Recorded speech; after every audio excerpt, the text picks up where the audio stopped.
Hello,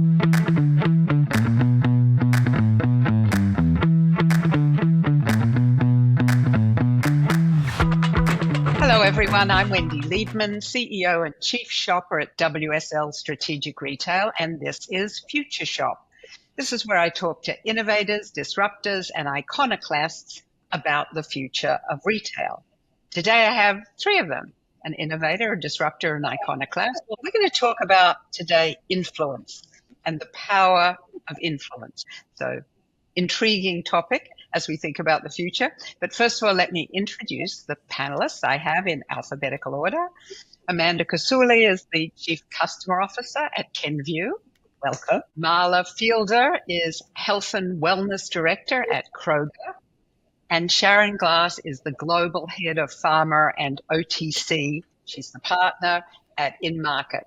Hello all. Thank you for coming. Thanks for having us, Wendy. Before we get going, don't forget, as always, please subscribe to the podcast. Go to wherever you get your podcasts, whether it's Spotify, Apple, wherever you go, our website, and just click subscribe.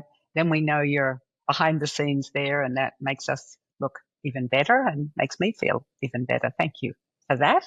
And now on to the session today. So just for context, so about a month or so ago, we were all honored one way or the other at the MMR, Mass Market Retailers event, Women of Influence, as part of the awards ceremony. In advance of it, we did a panel. We had a panel discussion with all of us, plus one, Kelly Mahoney, the CMO at Ulta Beauty, who couldn't be with us today. But as part of the panel discussion, we talked about the role of influence and how that helps us or helps our organizations and what we need to understand about the future of retail within that context. It was such a lively discussion. There was just so much level of engagement from people in the audience and people after that I said, well, come on, let's just continue this conversation here. So Amanda, I'm going to toss this one to you because you had talked about that day about influence being both a soft and a hard superpower.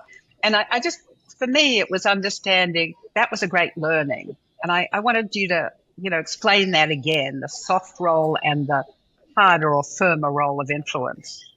Sure. Thanks, Wendy. And what a fun panel that was. An incredible opportunity, not just to share our thoughts, but to learn from each other as well. So for those who may not know, my background includes 5.5 years serving in the United States Army. And so much of how I think about hard influence versus soft influence is relative to a chain of command. And in the civilian world, in the corporate world, there are still hierarchies that exist. And so as I think about being a woman of influence, but all of us as leaders using our powers of influence within the context of business and the future of retail, I thought a lot about when is it appropriate to use what type of influence. To me, hard influence comes from your position of authority within an organization, or potentially built from your credibility and your results that you have delivered. And hard influence allows you to be slightly more directive and more specific when trying to affect change or drive behavior. But very frequently we find ourselves in position where we may not have authority that comes from an organizational diagram, or we may not even have authority that comes from lived experience, but we have authority from being outstanding listeners who process information quickly, can connect dots, and have a unique point of view that others in a group may not have. And so in that case, what I have learned is what I would call soft influence is an opportunity to affect change with similar desired outcomes, but through much more consultative or question asking types of behavior, and helping people get to something through subtle direction of behavior versus very directive. I call it the knife hand in the military. We're going to go do this. So that's how I've thought a lot about hard and soft influence. And what I think is also interesting is even when you're in a position of authority, formal authority within an organization, you still need to be able to do both, because situational awareness and emotional intelligence, I believe, are what set not only leaders apart, but as AI is a growing force in all of our lives, what sets us apart as humans.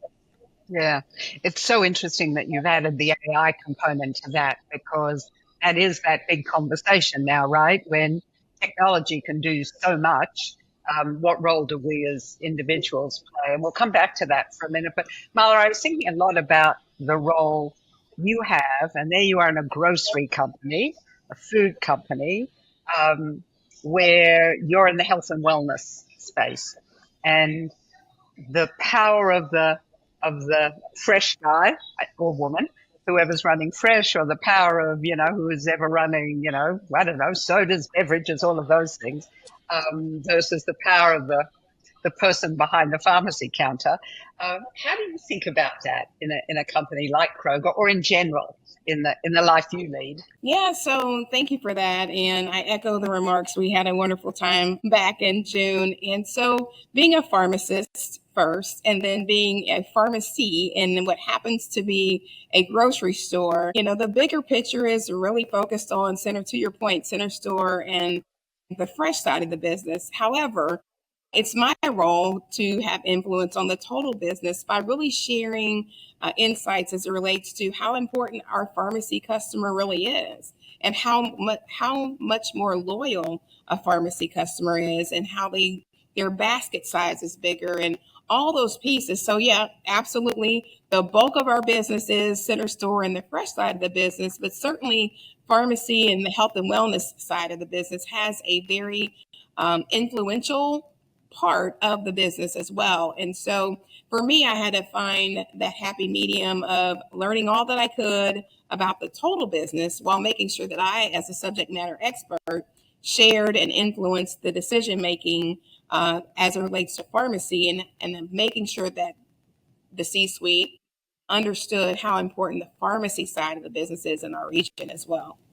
Yeah, and I think you have a unique role in this group, perhaps you and I, yours in that you've been at Kroger a long time, right? So, and both Sharon and Amanda and Kelly, as I said, who couldn't join us, are relatively new to their roles. So I do think about that, on the one hand, familiarity. So they know you in Houston and your area of responsibility. Do they take you for granted? Do you have to have a different way of approaching? Now I'm putting you on the spot. Influence when you've been there a long time? You do have to continue to evolve. I've been 25 years in with Kroger. I started as a pharmacy technician. And so each level, each new role, I had to find a new space for influence. And so that is why it was so important for me, and why I was so driven to learn the rest of the business. So when I go do a store walk, I don't just visit pharmacy. I walk the entire store, because I also understand that those customers that are in the store, maybe they shop with me, maybe they don't. But if we don't have everything we need, and we don't have the quality that we're looking for, then that could directly impact my business as well. And so to be able to tell the meat guy, hey, they had a really great meat shop at store 123, or to tell the produce guy, hey, listen, you may want to swing by this store or get one of your specialists in there, because we weren't maybe as fresh as we'd like to be, gave me a platform, if you will, to be able to talk shop, the total shop, while also then having that presence in the room, so they can also then engage in pharmacy. So I have had to continue to, whether it's new leaders of departments or new leaders of the region, to influence differently, and not just be, oh, that's Marla, she's pharmacy. I had to make pharmacy fun and interesting at the same time. Sharon, Sharon, you and I, being in service businesses where we have clients, and we're sort of, it sometimes feels like a different need to both influence internally and externally. You're relatively new to your role at InMarket, although you've been in service and data for a long time. How is that? How do you see the role of influence in hard and soft terms, taking the hill versus walking the store kind of thing? Yeah, it's interesting, because I've been in the consultative sort of selling role for, over 20 years. And when I'm influencing, I'm trying to get my customers to have a reason to believe in me, because there is so many things out there, so many Me Too's. I mean, you think of digital today and personalization, those words are so overly used, but it's like, how do I really influence them to choose me? And it's really understanding your customers, understanding what's keeping them up at night. So just like Marla says, she walks the stores to know her consumers. I walk the stores to know my customers. I want to understand and do a lot of research. So when it comes to, we're in it together, and I'm sort of walking the walk and walking the talk with them. And at the end of the day, it may be owning up to the wrong decision, but that's how you build trust. It's having integrity and, delivering on promise is really important. And that's, I think, a key differentiator in how I try to influence decision making when it comes to my role here. The three of you have really illustrious careers, been in your areas of expertise for considerable time. What was that moment that you went like, I either can influence in one way or the other, or I'm watching somebody who has this power that I didn't know I had. So, I mean, where did that come from? Well, I hope I'm not alone in remembering the moment where you're in a briefing and there are not that many people in the room and the lead executive asks a question and it's quiet for a moment and everybody looks at you. And so that's when you realize I'm not just the expert, but I have this opportunity to influence in every direction, 360 influence when you reach a certain point in your career. Though I would argue in today's retail environment that moves faster than anything we've ever seen, you don't need to be a 25-year industry veteran to have that kind of influence. And so when there is a question asked in a forum and everybody pauses and looks at you, I think that's a moment of recognizing I have influence to a degree, and there is a responsibility and accountability that comes with that, which for many personality types, including my own, we thrive on. That is one of the things that makes our work so meaningful, is when you know that it ripple effects farther than the seat in which you find yourself at the moment. How do you, I mean, you just made me all of a sudden it rose up in my chest. I was thinking of that first moment when you sit there and the room is quiet and somebody looks at you. You have to come with some degree of knowledge, right? You have to come with some degree of confidence. What is it that when somebody looks at you, do I have to be the subject matter expert, Marla? Yeah, so I think it's maybe a combination. I believe that your skills, regardless of your specialty, can translate across, the many lines of business. And so I think for me, that moment was, I don't even remember what the issue was, but it just didn't make sense to me that the pieces didn't track. Like, why are we doing it that way? It had nothing to do with pharmacy. And so for me, it was more so just perspective, maybe is the word that I'm looking for there. And I just was like, so have we ever considered XYZ? Normally, I would have kind of sat back and said, oh, they probably thought of that already, and there's a reason we don't do it that way. But I just decided to be more invested in whatever the case was. We did that way. So I think it's not always knowledge, but maybe perspective as well. And just, seeing it from a different lens, not someone that's always been on the grocery side, but someone, I call it my poor little science brain. I'm just thinking about things different. Yeah. Does that come with, dare I say, age? There's a degree of street smarts, but you gain them over years of doing the job, and when I started my career at Warner Lambert, it was like, I was, out there in the field, checking out, doing planograms, like really understanding the base knowledge of what goes on at retail. So even though I was in marketing, I also saw what happens when I send this stuff out, versus just working in my office. And I feel like, yeah, it is experience because, I've been in the industry for a long time, but I think our younger generation today can get that same experience by just putting in the time, and there's so many other ways to get information today that may not have to always be doing a role like I was just talking about, but it's like doing the research and understanding it. There's something to be said about just going along this path and this journey of this career and just trying to expose yourself to as many people in different roles and as many things as possible. And I think that's how you get that quicker. And the more you do it, the more you catch on faster. I just had lunch with a good friend of mine who works for a very large packaged food company, and we were talking about how very challenging the industry is right now. And I also believe that your ability to influence based on experience can be accelerated when you embrace the challenge.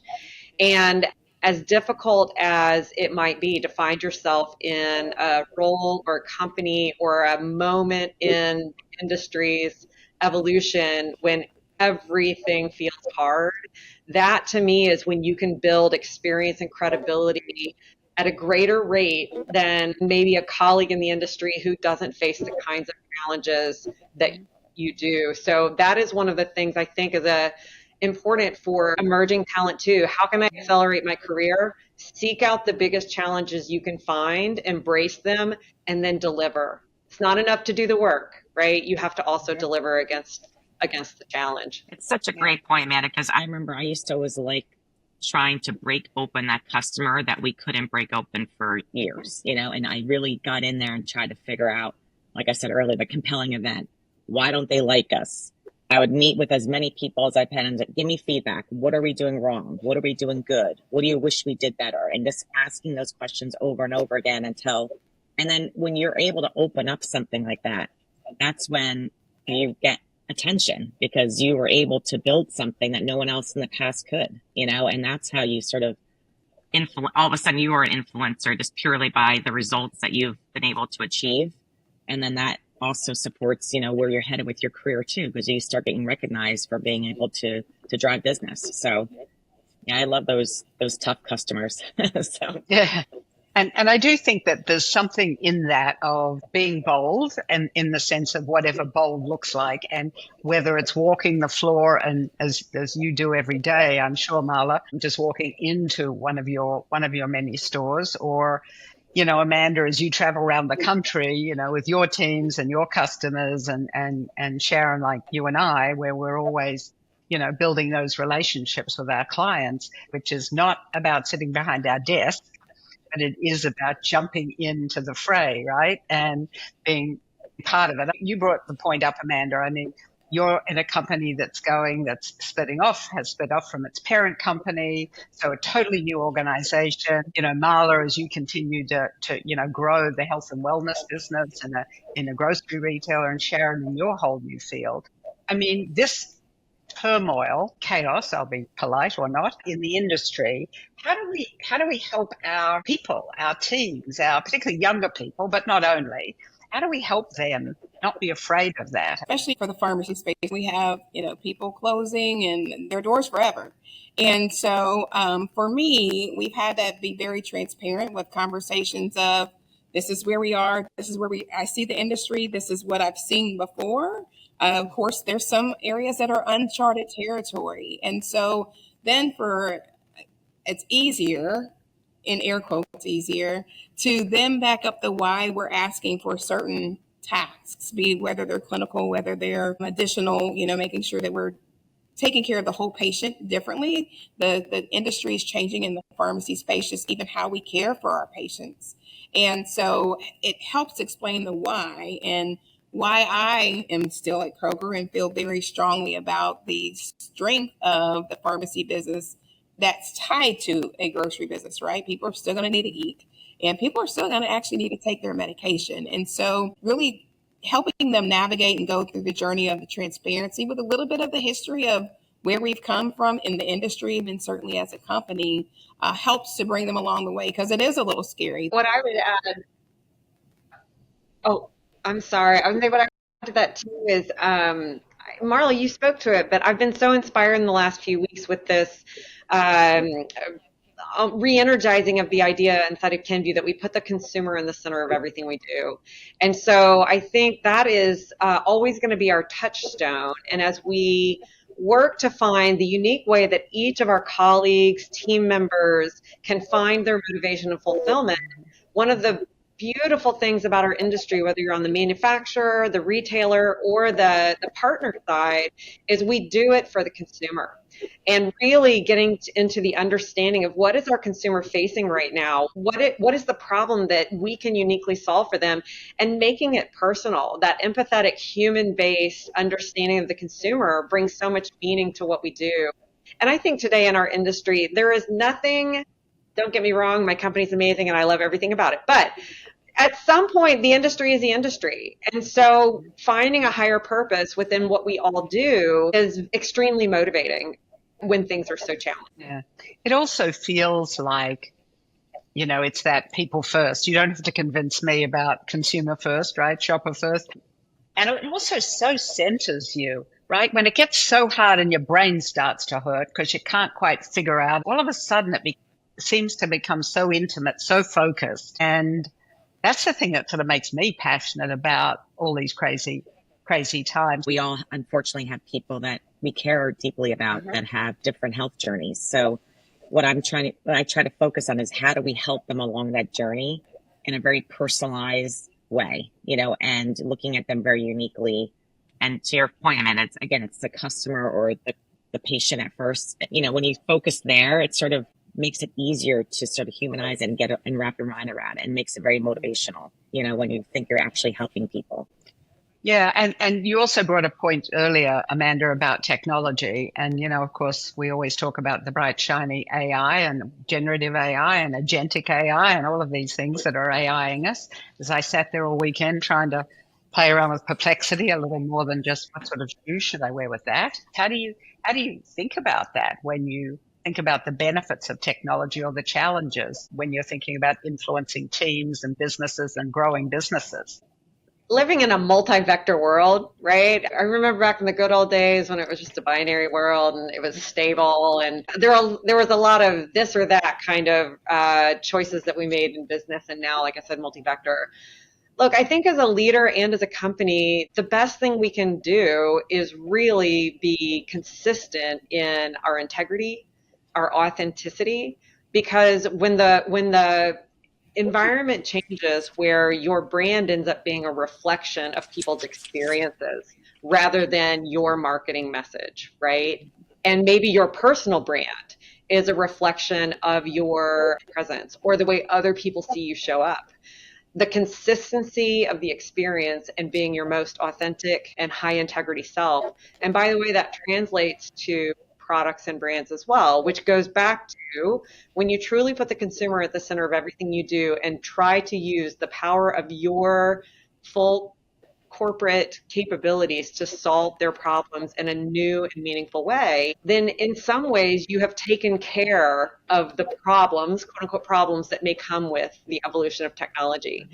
Because I think that when people are using agentic AI search, or when we think about creators and social media influencers, we're all consumers. And so when you're solving those problems, your product will show up authentically in their reflection because you were authentic in the way you created it in the first place. Sharon, you as you think about that in your various client service businesses and consultative businesses, how do you have that consistency as you think about it globally? Because your role is a global role, right? I just stay very consistent. I have my clear ways of how I approach a business and people, and I want to inspire them and motivate them to achieve like a common goal. The goals are going to be different depending on every customer I deal with has a different goal. So I'm trying to serve. It's different in the old days when I worked for one company. We all had one goal we're going after. Now I've got like 100 goals, so it's like managing through all them. But again, it's always trying to really stay grounded on what is the outcome you're seeking. And it doesn't have to be this big. We celebrate little successes along the way. Like I do sometimes a little dance in my office. If I get a customer I've been trying to get to email me back, or to meet me for a cup of coffee, I'm like, yes, and it hasn't even resulted in anything financially beneficial for my company or not, but just those little wins, along the way. We put a little bell in our subject line on our email. So thank you all for being bells at some point. It's been very nice of you.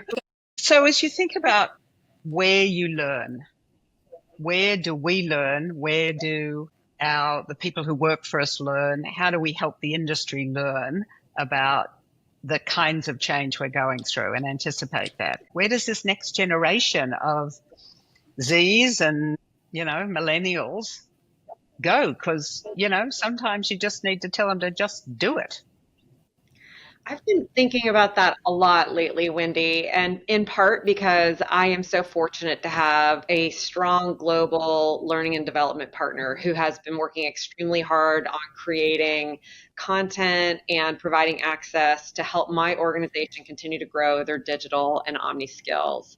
But something that has struck me recently is that some of our best learnings are going to have to come from us seeing within our own environment where we need to learn. And I think formal training still has a really important role to play at every company. And I hope everybody is fortunate enough to have access to some kind of formal training within their professional structure. But I think more than ever, there's always been a humility required to grow and learn as a professional. But today, increasingly, I think that humility is a non-negotiable. And what's really interesting is the idea that as the marketplace evolves and changes, I think over the course of even my 20 plus year career, we've thought, oh, well, the mid to late career people are people who really need to learn because we're new and we know. But I don't believe that that's true anymore, because with the pace of change, even somebody who is less than 5 years into the career, it's a seismic shift from where things were as they entered the workforce. And so I do think it's a humility and a curiosity, feeling like you can learn from anything. But let me also just put a quick plug in, because I love the weekly letters I get from WSL Strategic Retail, along with many others that I get from the industry. Don't disregard the basics. Read industry newsletters, listen to the podcasts, read the earnings reports that come out. There is a discipline now, especially with so much information coming at us all the time. There is a discipline in time management that is required to continue to be a learner that I frankly don't know that it was this difficult 5-10 years ago to find the time to learn as it is now. Yeah, and I was mentioning earlier. Yeah, I was mentioning earlier, like, put in the work. It's like, and the thing is, when I think about younger generation today, I think they need to understand the difference between power and influence, because we don't need more popular people. Put in the work and really earn it, and understand it. And so you could speak with confidence and knowledge, and knowledge is power, So to me, I agree with Amanda. There's so many great industry newsletters and so many opportunities for you to go online and watch these. But the other thing, when I look back for me, was also mentors. And if you're a company that doesn't have a mentorship program, there's nothing wrong with you looking at someone in the industry like an Amanda, or you reach out to someone and say, you saw them do a podcast and you sort of ask them to help you. Ask for, reach out and see if you could create your own mentor, in the industry. I have quite a few mentors that are in expertise in different areas, and that this helps round things out for me a little bit, because one person's more in data, another one is more of a sales, mentor. So it really helps me sort of cultivate knowledge other ways through just relying on my organization. The other thing I was thinking about when you were just talking about mentors, because I do think about that ability to have externally or internally. Some people go outside their organizations, right? Some people have their community, their dance community, their church community, their book club, their whomevers, which I think one of the things you've both said, or you've all said, that struck me is that, that need to educate and learn and bring that knowledge back with you into the organization, or just into life, I think is so powerful. And Amanda, you talked about, there is so much information in terms of time management. I could take a lesson from everybody. I wish that I was a better mentor to others on how to manage time. So what I have learned with my own style and calendar is I am better at understanding in what situation do I have the bandwidth to learn in what way.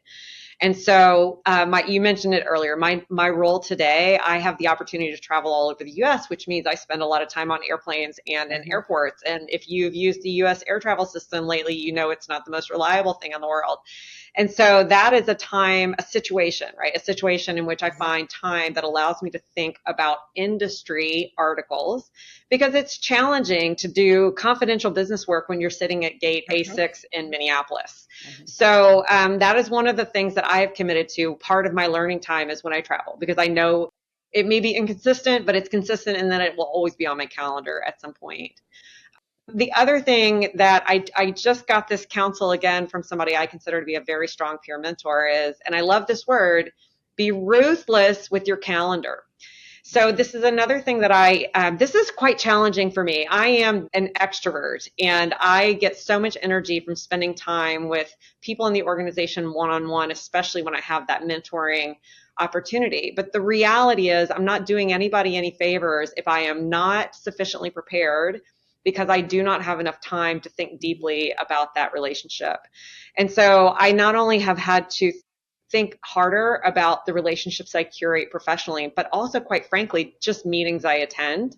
So ruthlessly curating my calendar has made a few people unhappy, but it has created the space for me to learn specific business problems, right? So that's the space in the calendar I've created, is the learning in the business versus just general industry learning that I find myself using situations around travel to do. Yeah, yeah.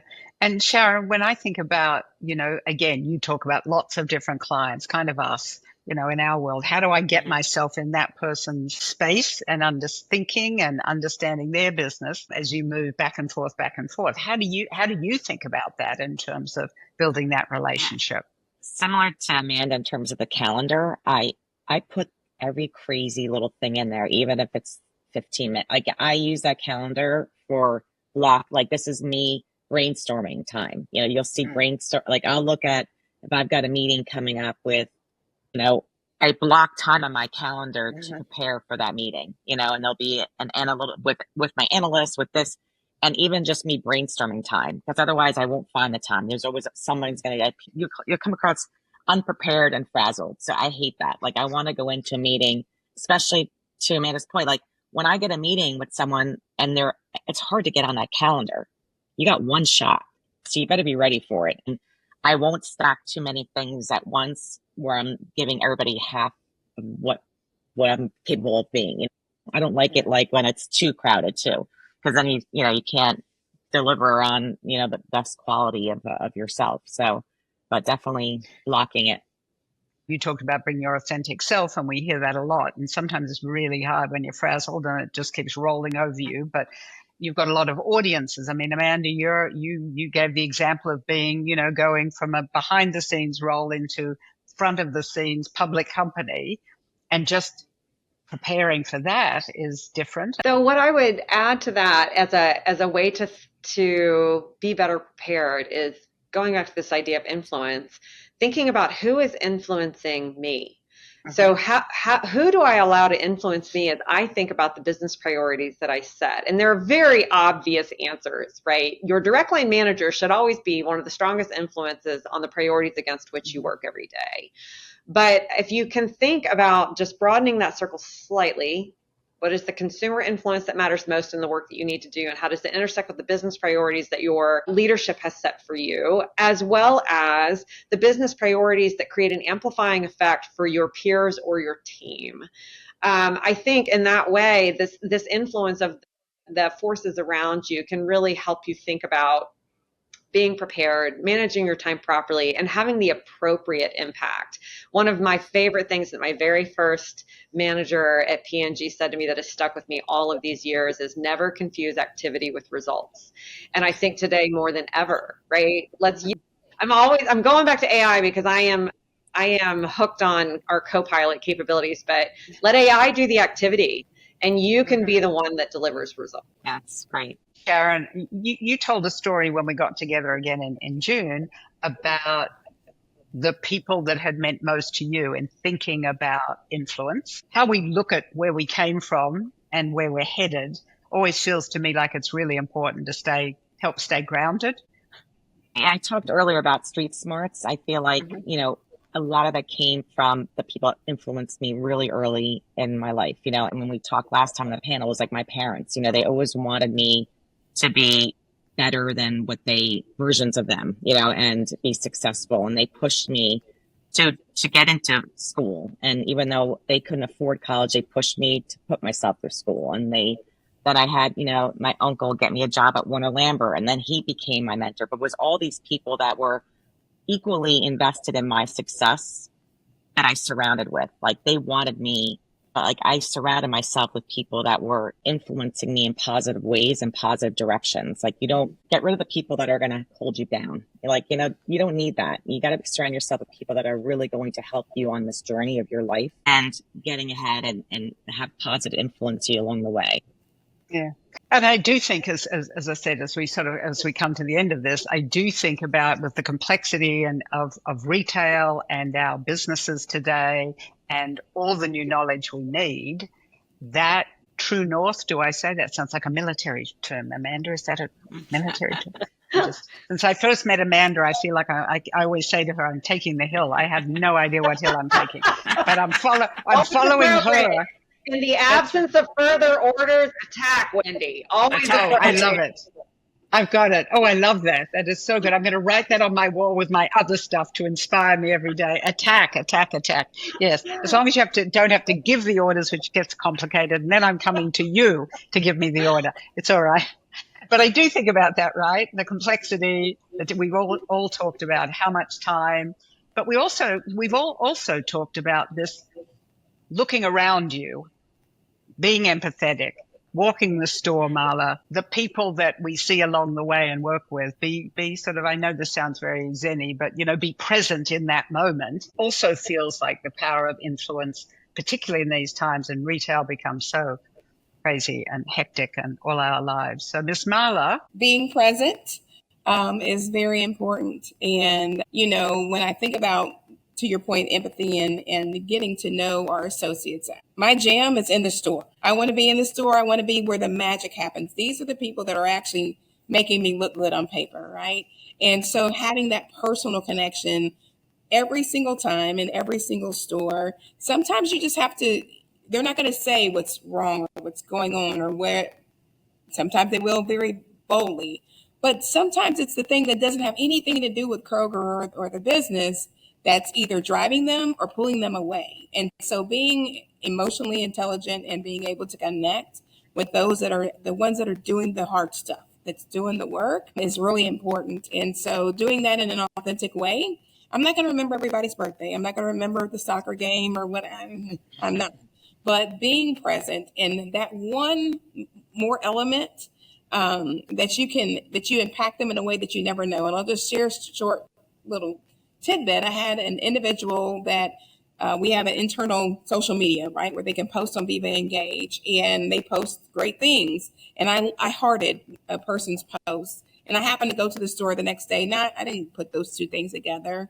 And the technician said, I just want you to know that I just fangirled out when you loved my post.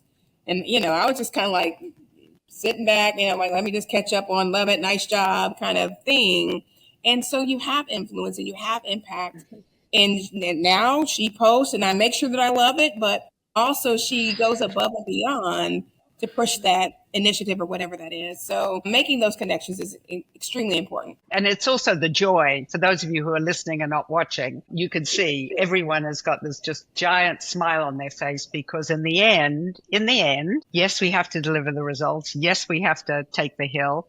But in all of it, it's this sort of joy of the influence that we can have. And sometimes I think we forget the power of the laying on of hands in all of that. Marla, I would love to hear Heavy the Crown, because I think that also talks about the responsibility that we all have to other generations and other people who do or do not look like us. Yes. So, I think about the influence and influencing people that you don't know or see, and not realizing the people that are rooting for you for various reasons, but certainly people that identify with how you look, who you are.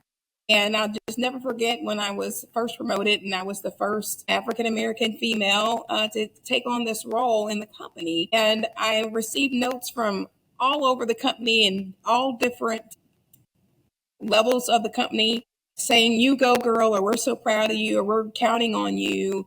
And people that I've never even touched or, that don't know me at all. And so with that it, of course, it's joyous, but also it's burdensome, right? Heavy is the crown that she wears, because that's a big responsibility. Number one, I better not mess this up, but realizing that you're paving the way and that you're impacting others that you don't see, but see themselves in you.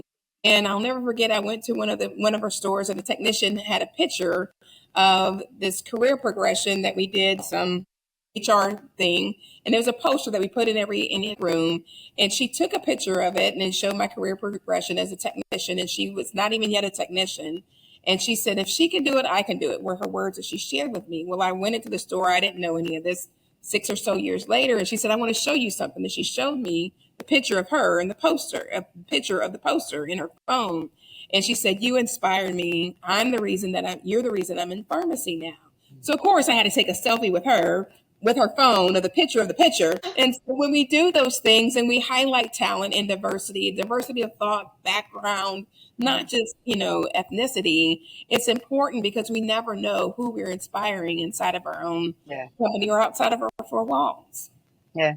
It's interesting you say that. I just had a note yesterday from somebody who began as an intern for us, was heading back to Texas and was looking for a job. And I said, well, what about us? And she was like, oh, I'd love that. So she worked with us for about 2 years in the middle of COVID, and then had to go home because of family issues, decided to go to Australia at some point. So there you go, right? The connection. And I've been following her on Instagram because she's wandered around Australia, picked berries, done this, all of that, got her yoga accreditation. And now she sent me a note yesterday and said, I'm going to apply for my work visa in Australia in marketing, and I would love it. Would you mind doing me a recommendation? I think about some of the stories you've told about that, you don't realize. And that's another thing that's so, rich about what we all do, right? I think as a leader, the most rewarding thing is seeing someone advance and be successful, and that you maybe had a little bit of influence on that, So hearing that story from you, Marla, it's like that to me is like, I used to always tell my team, I want you to have my job. I want you to be better than me, it's always my mission. And it's great to see that some of them have really had great careers. So as we talk about influence and retail and the future of, I think I give us credit as women of influence that we are leaving a mark in all of that. But I do think you've captured so much of, being in the field, being in the stores, learning about your clients, learning about your customers, being open to all of that, and being who you are, because clearly the four of us are not shy, unassuming people, and all representing ourselves to our communities. So thank you for doing this again. I think what's really clear when you listen to these three amazing women is that they are all, first of all, incredibly intelligent, incredibly joyful, and incredibly thoughtful about how they influence in both soft and hard ways their communities, the people who work for them, the people they work for, and how they really think about the power of both empathy and determinedness, if that's a word, in these days of tremendous change, because that lack of clarity does not help anybody in times that are so tumultuous. And how do you use technology to inform that? How do you think about the day-to-day management of time? And how do you really spend and devote time with that person one-to-one, whether it's in the office, in stores, walking the floor, from a client perspective? That's really our super strength these days, when there is so much flying at us and so much both information and change coming in our inbox every day, that we really do have to think a lot more purposefully about the power of influence. So go off and be influential. See you in the future. Cheers for now.